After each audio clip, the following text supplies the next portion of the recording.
चंपकलाल बहुत ही लालची किस्म का आदमी था। उसे बस पैसे कमाने की धुन सवार थी। वो कभी इस बात की फिक्र नहीं करता था कि पैसे कैसे कमाए जा रहे हैं। उसे तो बस अपनी तिजोरी में रुपए चाहिए थे, और वो भी भरे हुए। हर रात को वो अपनी तिजोरी खोलता और उसमें रखे पैसों से ऐसे बात करता जैसे कि वो उसकी प्रेमिका हो। आय हाय हाय हाय हाय हाय हाय। अरे तुम लोग कितनी प्यारी लग रही हो। वो देखो, गुलाबी ड्रेस में वो नोट, और हरे रंग में ये नोट, और ब्लू रंग में ये। अरे मैं तुम लोगों का दीवाना हूँ, दीवाना। देखो, तुम लोग मुझे छोड़कर कभी मत जाना, कहीं मत जाना। मैं तुम लोगों का पूरा ख्याल रखूंगा। चंपकलाल कई तरह के धंधे करता, लेकिन उसकी लालच की आदत के कारण उसे नुकसान हो जाता। और जब उसे नुकसान होता तो वो फिर से तिजोरी के पास खड़ा होता और रोने लगता। अरे ये कितने कम हो गए ये सब। अरे इसी तरह से चलता रहा तो ये सारे के सारे खत्म हो जाएंगे। नहीं नहीं नहीं नहीं, इस बार ऐसा कोई धंधा करना पड़ेगा जिसे करने के बाद मेरी तिजोरी कभी खाली ना हो। चंपकलाल कई दिनों तक नए धंधे के बारे में सोचता रहा, लेकिन वो तय नहीं कर पा रहा था कि वो कौन सा धंधा करे। एक दिन की बात है, वो शाम को अपने घर लौट रहा था कि तभी उसकी नजर एक बिरयानी की दुकान पर गई। दुकान के आगे लोगों की इतनी भीड़ लगी हुई थी कि ऐसा लगता था कि कोई मेला लगा हुआ है। अरे बाप रे बाप, ये क्या है? इतनी भीड़! ये कहीं मुफ्त में तो बिरयानी नहीं बेच रहा, हाँ? जो इसकी दुकान के आगे इतनी भीड़ लगी हुई है। अब मुफ्त की बिरयानी का सोचकर चंपकलाल के मुंह में पानी आ गया। वो तुरंत ही बिरयानी की दुकान की ओर बढ़ा, लेकिन वहां जाकर उसे जब ये पता चला कि बिरयानी मुफ्त में नहीं, पैसे देकर दी जा रही है, तो उसका मूड ऑफ हो गया। अरे मुझे तो लगा था कि ये मुफ्त की होगी, तभी इतनी भीड़ है। लेकिन यहाँ तो लोग पैसे देकर इसकी बिरयानी खाए जा रहे हैं, वो भी एक नहीं, दो दो प्लेट। अरे कुछ तो पैक भी करवा रहे हैं। आखिर ऐसा क्या है इसकी बिरयानी में? चंपकलाल बहुत देर तक इसी के बारे में सोचता रहा। फिर उसने बिरयानी की दुकान पर खड़े एक ग्राहक से पूछा कि अरे भैया, ऐसा क्या है इसकी बिरयानी में जो लोग इसे खाने के लिए टूट पड़े हैं? भाई वो तो खाकर ही तुम्हें पता चलेगा। अब चंपकलाल अपने पैसे तो खर्च नहीं करना चाहता था, लेकिन वो भी बिरयानी खाने का मुंह छोड़ नहीं पाया, तो उसने भी एक प्लेट बिरयानी का ऑर्डर दे ही दिया। अरे हाँ भैया, कितनी बार बोलूं, एक प्लेट मुझे भी दे दो। जी साहब, अभी देता हूँ। वो क्या है ना, यहाँ इतनी भीड़ है कि ग्राहकों की आवाज कम सुनाई देती है। कुछ देर बाद चंपकलाल की बिरयानी भी आ गई, और जैसे ही उसने एक चम्मच बिरयानी अपने मुंह में डाली, उसके मुंह में से एक ही शब्द निकला, वाह वाह। अब कुछ ही मिनटों में चंपकलाल ने न सिर्फ बिरयानी की प्लेट साफ कर दी, बल्कि एक और प्लेट का ऑर्डर भी दे दिया। वो प्लेट एक पल में सफाचट हो गई। चंपकलाल जब बिरयानी खा रहा था तो उसकी नजर बिरयानी दुकानदार के गले पर भी थी। उसका गल्ला नोटों से भरा जा रहा था। उन नोटों को देखकर चंपकलाल की आंखों में एक अलग ही चमक आ रही थी। अरे बाप रे बाप, कितने सारे नोट भरे हुए हैं इसके गले में। कितना पैसा कमाता है ये दिन का। चंपकलाल घर लौट आया, लेकिन उस बिरयानी वाले के गले की तस्वीर अभी भी उसकी आंखों के आगे घूम रही थी। उसने तय कर लिया कि अरे मुझे तो पता ही नहीं था कि बिरयानी बेचकर इतना कमाया जा सकता है। मैं भी अब बिरयानी ही बेचूंगा। चंपकलाल ने 2 दिन बाद चंपकलाल बिरयानी वाले के नाम से अपनी दुकान भी शुरू कर दी। दुकान तो उसने खोल दी थी, लेकिन पूरा दिन वो मक्खी ही मारता रहा। एक भी ग्राहक उसकी दुकान की ओर नहीं आया। सुबह से शाम हो गई, 127 मक्खियां मार चुका हूँ मैं। पता नहीं मेरी दुकान में ग्राहक क्यों नहीं आ रहे। पूरे एक सप्ताह तक चंपकलाल की बिरयानी की दुकान का यही हाल रहा। वो सुबह अपनी दुकान पर जाता, कई सारी मक्खियां मारता और फिर घर वापस लौट जाता। दूसरी ओर उस बिरयानी वाले की दुकान हमेशा ग्राहकों से भरी रहती। अरे दिमाग का दही हो रहा है मेरा। मन कर रहा है कि उस बिरयानी वाले को पकड़ कर कूट दूं। अरे उसकी दुकान पर तो भीड़ ही भीड़ है और मेरी दुकान पर ऐसा लगता है कोई भूत भूत आ गया हो। भूतिया दुकान है मेरी, कोई इधर फटकता भी नहीं। कुछ और दिनों बाद जब चंपकलाल का सब्र भी जवाब दे गया तो उसने तय किया, जब तक ये पड़ोसी बिरयानी वाला कबाब में हड्डी की तरह मेरे आमने सामने रहेगा, मेरी दुकान का कुछ नहीं हो सकता। मुझे तो कुछ करना ही होगा। उसने मन ही मन एक प्लान बनाया।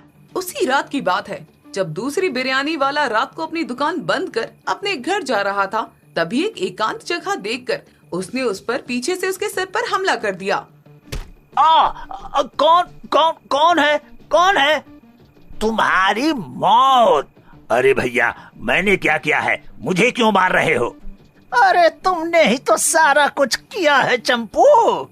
ये कहकर चंपकलाल ने बिरयानी वाले के सिर पर एक और वार कर दिया। वो बेचारा वहीं ढेर हो गया। ले भाई, हो गया इसका हैप्पी बर्थडे। बस इसे ठिकाने लगा दूं।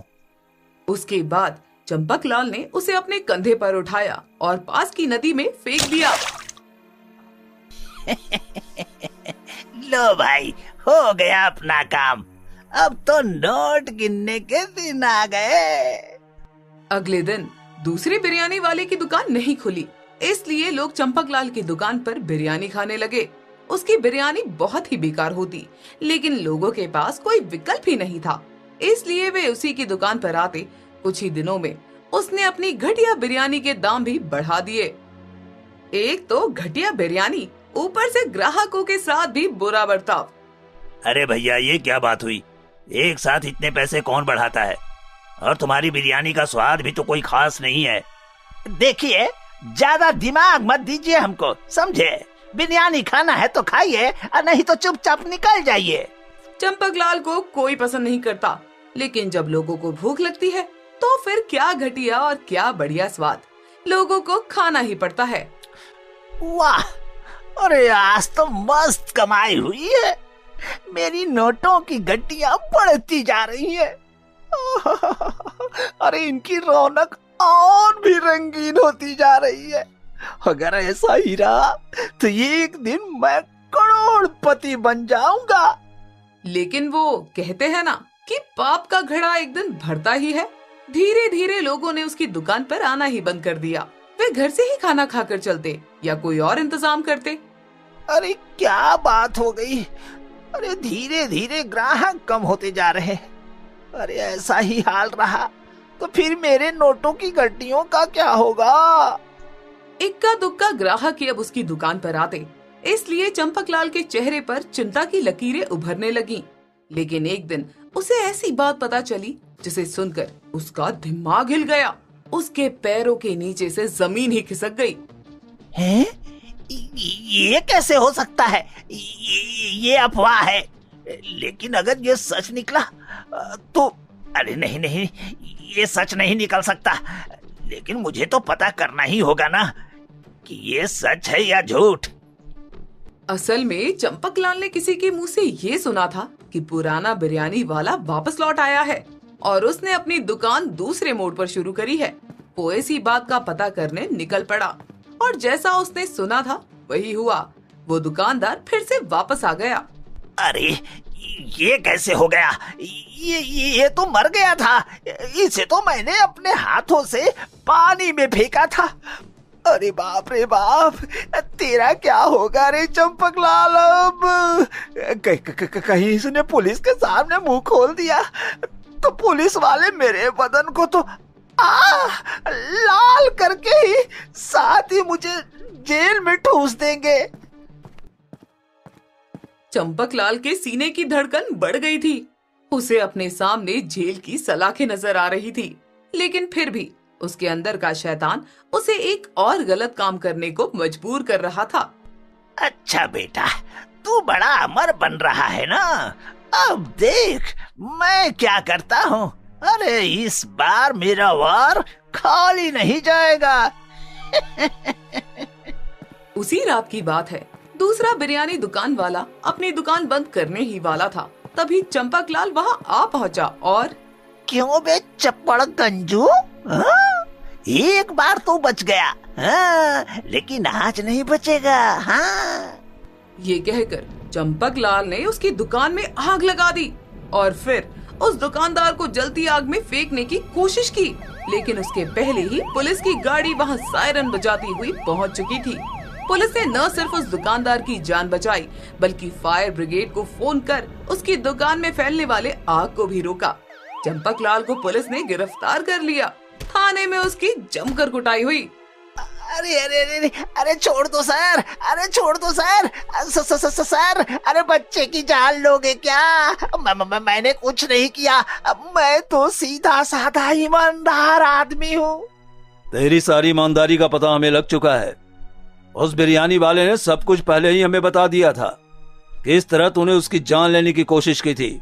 हमें पता था कि तू एक बार फिर इस पर हमला करेगा, इसलिए हमने पहले से ही सारी तैयारी कर रखी थी। अरे सर गलती हो गई, गलती हो गई ना सर, माफ कर दो, अब मैं नहीं करूँगा। अरे माफ कर दो सर, माफ कर दो। लालच से कोई काम नहीं होता चंपकलाल, ईमानदारी और कड़ी मेहनत से होता है। तुम्हारे लालच ने तुम्हें गलत रास्ते पर चलने को मजबूर कर दिया और कानून में इसकी सजा तय है। चंपकलाल को 10 साल की सजा हुई। उसके लालच ने उसकी जिंदगी बर्बाद कर दी। जेल में ही उसे एक बीमारी हो गई और वो वहीं मर गया। असलम के गांव में मटन बिरयानी की दुकान थी। वो बहुत ही स्वादिष्ट मटन बिरयानी बनाता था और उसकी बिरयानी की प्लेट का रेट भी बहुत कम था। वो 50 रुपए का एक प्लेट बिरयानी बेचता था, इसलिए उसकी दुकान पर मटन बिरयानी खाने वाले ग्राहकों की लाइन लगी रहती थी। अरे असलम भाई, एक प्लेट बिरयानी तो लगाओ। असलम भाई, एक प्लेट बिरयानी मेरी भी लगाना। वाह, कितना स्वादिष्ट मटन बिरयानी है और ऊपर से रेट भी जायज। आज तो मैं पूरे 3 प्लेट खाकर जाऊंगा। 3 क्यों, चाहो 4 प्लेट बिरयानी खाओ भाई। असलम सुबह जितनी भी मटन बिरयानी बनाता